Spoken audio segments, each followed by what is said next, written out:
11 घंटे ज़िंदगी के। हमारी मुमलिकत में जो 1100 साल पुरानी बुढ़िया मिली है, इसे फ़ौरन हमारे हजूर पेश किया जाए। बादशाह ने तख्त शाही पर बैठते ही हुक्म सादिर फरमाया और नौबत बजा दिए जाएं और हर तरफ हर कारे भिजवा दिए जाएं, ताकि दुनिया को मालूम हो सके कि हमारी रियासत की खालिस और ज़रख़ेज़ फसलों और सेहतमंद खुराक की बदौलत हमारी राया अब लंबी उम्र पाने लगी है। दुनिया के तमाम मुल्कों में और अपनी मुमलिकत के तमाम इलाकों में इस बात को मशहूर कर दिया जाए कि हमने तख्त शाही संभालते ही अपनी ज़ाती दिलचस्पी की बदौलत मुल्क में मिलावट और बेईमानी का खात्मा कर दिया है। इस बुढ़िया को फ़ौरन लाया जाए ताकि हम इससे इसकी लंबी उम्र का राज जान सकें। यह हमारे लिए बहुत ज़रूरी है। हम खुद भी लंबी उम्र पाने के ख्वाहां हैं। बादशाह की बेसब्री काबिल दीद थी। हजूर जान की अमान पाऊँ तो कुछ अर्ज़ करूँ? एक वज़ीर ने हाथ जोड़ते हुए कहा। आज हम सब सुनने के लिए तैयार हैं, अर्ज़ किया जाए। बादशाह ने बड़ी दरिया दिली का मुजाहरा किया। हजूर, जो छोटे छोटे बच्चे रोज़ाना मर रहे हैं और आपकी राय अपने मुस्तकबिल के बारे में बहुत फ़िक्रमंद है, इनके लिए क्या किया जाए? इनके बारे में ज़ुबान बंदी का हुक्म है। बादशाह ने गरजते हुए हुक्म दिया।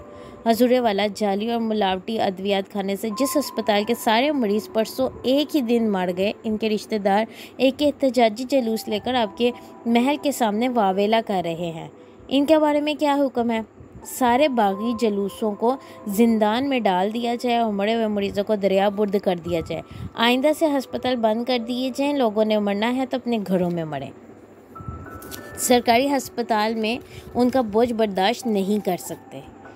बहुत अच्छा हजूर, हुक्म की तामील होगी। वज़ीर ने हाथ जोड़ते हुए बड़ी लजाजत से कहा। अब इस बुढ़िया को फ़ौरन पेश किया जाए। बादशाह का पैमाना सब्र लबरेज हो रहा था। हजूर वाला, तवीलुल उमर बुढ़िया हाजिर है। एक नकाहत ज़दा दरबान ने बावाज़ बुलंद पुकार कर कहा। ए बुढ़िया, तुम्हें देखने मिलने के बहुत मुश्ताक हैं। हम चाहते हैं कि हमें और हमारे सब दरबारियों को अपनी तवीलुल मियाद हयातियाती मंसूबे से फ़ौरन आगाह करो। और तुमने इस कदर भारी पोटली उठा रखी है, इसके लिए हम तुम्हारी ताकत का राज जानना चाहते हैं। हजूर वाला, मैं आपकी पड़ोसी मुल्क खैरिस्तान की रहने वाली हूँ। गलती से सरहद पार करके आपके मुल्क में दाखिल हो गई। आपकी सरहदों के मुहाफिजों ने मुझे पकड़ लिया और यहाँ आपके पास लिया है। मैंने आपके सिपाहियों की बड़ी मिन्नत समाजत की, लेकिन ये लोग मुझे पता लिए बगैर छोड़ने पर तैयार ही ना थे। मेरे पास कुछ ना था जो आपके सिपाहियों की नज़र करती। हजूर वाला, मुझ पे करम किया जाए, रहम किया जाए, मुझे छोड़ दिया जाए। हजूर, ये बुढ़िया झूठ बोलती है। इसके पास कपड़ों में कुछ बंधा हुआ है। ज़रूर इसमें कोई नायाब चीज़ होगी।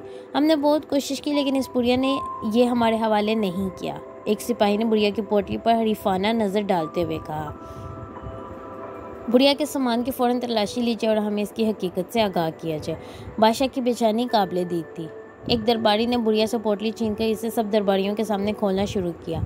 एक के बाद एक कपड़ा निकलता आ रहा था। बादशाह को ये देखकर झुंझलाहट होने लगी। बिलाखिर कपड़ों की तहों के अंदर एक शीशी बरामद हुई। दरबार में मुझे हर कोई अपनी जगह साकित करा बहुत मुतजस्सिस नज़रों से इस सारे अमल को देख रहा था। बादशाह सलामत का तो बुरा हाल था कि पता नहीं इस बुढ़िया के सामान से कौन सी नादिर चीज़ हासिल होगी। एक दरबारी ने वो शीशी बादशाह के हजूर पेश कर दी। ए बुढ़िया, इस शीशी में क्या है? तुम इसे छुपा कर कहाँ ले जा रही थी? बादशाह ने शीशी पकड़े हुए कहा। बुढ़िया ने बताना शुरू किया। बादशाह सलामत, मेरे मुल्क का बादशाह इंतहाई इंसाफ पसंद और राया परवर है। सारी राय दिन रात इसके गुन गाती है। चंद दिनों में हमारे बादशाह का जन्मदिन आने वाला है। हर साल राया के तमाम लोग बादशाह के जन्मदिन पर अपनी तरफ से कोई ना कोई तोहफा ज़रूर पेश करते हैं। हम भी अपने मुल्क के बादशाह के लिए सेहत और तंदुरुस्ती और लंबी उम्र की माजून बनाकर पेश करती हूँ। यानी मैं भी अपने मुल्क के बादशाह के लिए सेहत और तंदुरुस्ती और लंबी उम्र की माजून बनाकर पेश करती हूँ। हमेशा की तरह इस साल भी घर से निकली और बादशाह सलामत के शहर की तरफ चल पड़ी। हजूर वाला, मुझे अच्छी तरह याद है कि मैं कभी रास्ता नहीं बोली। आज भी पुराने रास्ते पर ही जा रही थी कि आपके सिपाहियों ने ये कहकर मुझे पकड़ लिया कि ये उनका इलाका है। लगता है आपके सिपाहियों ने सरहद के साथ का हमारा इलाका लोगों से ज़बरदस्ती हथियार रखा है। ए नादान बुढ़िया, हमारे सिपाहियों के बारे में कुछ मत कहो। यह हमारी रियासत है और यहाँ हमारे सिपाहियों को हर काम की पूरी आज़ादी है। यहाँ सब कुछ हमारी मर्ज़ी से होता है। तुम फ़ौरन ये मौजूद हमें दिखला दो ताकि हम तंदुरुस्ती, सेहतमंद और उम्र दराज पा सकें। बुढ़िया आगे बढ़ी और इसने हाथ जोड़ते हुए कहा, बादशाह सलामत, ये मजून जन्मदिन के पहले लम्हे में खाई जाती है, वरना इसका असर और ताकत दोनों ज़ाइल हो जाते हैं। और जिस बादशाह सलामत ये मजून खाता है, इस लम्हे सारी राया इसके लिए दुआ मांगती है। राया के दिल से निकली दुआ और दवा की तासीर बादशाह को फिर से तंदुरुस्त व तवाना बना देती है और वह हमेशा की तरह मुल्क और कौम की भलाई और बेहतरी के कामों में मसरूफ़ हो जाता है। बादशाह और राया खुशी का ये दिन मिलकर मनाते हैं। आपकी मेहरबानी होगी मुझे मेरा मुल्क खैरिस्तान वापस जाने दिया जाए। मेरा बादशाह के जन्मदिन से पहले वहाँ पहुँचना बहुत ज़रूरी है। मुशीर ख़ास को बुलाया जाए। बादशाह ने बुढ़िया की बात को नज़रअंदाज करते हुए कहा, हमारे जन्मदिन से आगाह किया जाए। बादशाह ने बेचैनी से पहलू बदलते हुए कहा, हजूर वाला, आपका जन्मदिन 2 माह पहले गुजर चुका है, अब इसके आने में 10 माह का अर्सा बाकी है। मुशीर ख़ास ने आगे झुकते हुए बड़ी लजाजत से जवाब दिया, इस 10 माह के अरसे को फ़ौरन मुख्तसर कर दिया जाए। बादशाह ने बेसब्री से हुक्म सादिर फरमाया। बादशाह को जल्दी यह खुशखबरी सुना दी गई कि माहिर नजूमियों और दानिशवरों ने 10 माह के अरसे को 11 घंटों की मुख्तसर मुद्दत में तब्दील कर दिया है। ये तो बहुत ज़्यादा है, इन्हें और मुख्तसर कर दिया जाए। बादशाह ने नाराज़गी का इजहार किया। मुशीर ख़ास ने खुशामद करते हुए कहा, हजूर वाला, आप नाराज़ ना हो, आपको एक ऐसा एजाज़ मिलने वाला है जो इस मुल्क की तारीख़ में आज तक किसी बादशाह को नहीं मिला। मुल्क में पहली बार एक साल सिर्फ 2 माह का होगा, क्योंकि आपके जन्मदिन को करीब करने के लिए इस साल को सिर्फ 2 माह का साल करार दिया जाएगा।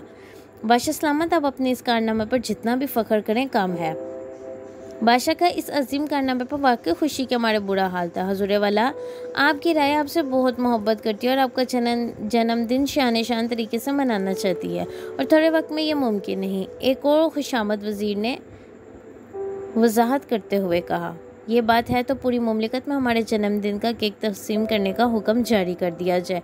बादशाह ने हुक्म शाही सादिर फरमाया।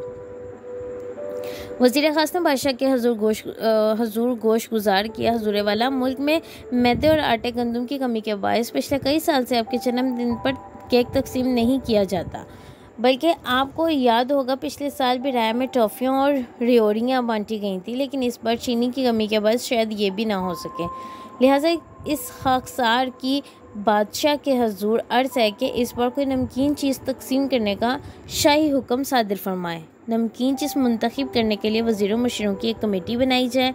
शाही हुक्म जारी कर दिया गया। कमेटी ने बहुत सोच विचार के बाद ये तय किया, चूँकि मुल्क इस वक्त बदतरीन ग़ज़ाई बहरान का शिकार है और नमकीन अशिया खुर्दनी में जिन अज्जा मैदा, सूजी और बेसन वगैरह की ज़रूरत होती है वो कामयाब है, लिहाजा सारे मुल्क में इस बार सिर्फ नमक तकसीम किया जाए।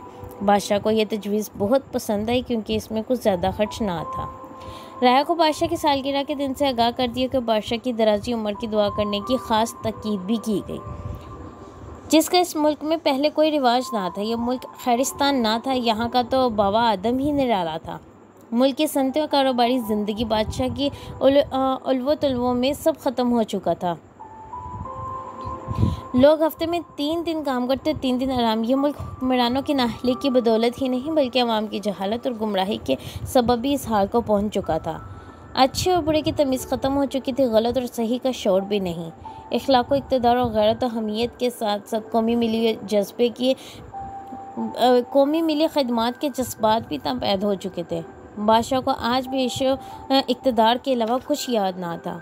जैसे ही बादशाह को खुद सख्त मुकर्रर वक्त हुआ, बुढ़िया को हाजिर करने का हुक्म दिया गया। आज इसकी ज़िंदगी की सबसे बड़ी ख्वाहिश पूरी होने वाली थी। वो एक तवील ज़िंदगी गुजारने के तस्वुर से ही निहाल हुआ जा रहा था। मुशीर ख़ास को शाही मेहमान खाने से बुढ़िया को बादशाह के हुज़ूर पेश करने का हुक्म दिया गया, ताकि बादशाह का हयात अब्दी और एक तवील इक़्तिदार का ख्वाब पूरा हो सके। लेकिन ये क्या, 1100 साल की बुढ़िया इनके मुल्क की ज़हर-आलूद फ़िज़ा में 11 घंटे में ही ज़िंदा ना रह सकी। बुढ़िया मर चुकी थी। बादशाह जो नीयत का हरीस और ख्वाहिश का बंदा ये समझ ना सका कि दवा और दुआ में क्या फ़र्क होता है, और जहाँ की दुआ के लिए हाथ उठाने वाला कोई ना हो, वहाँ बद्दुआओं की अफरीत हर तरफ छा जाती है। शुक्रिया।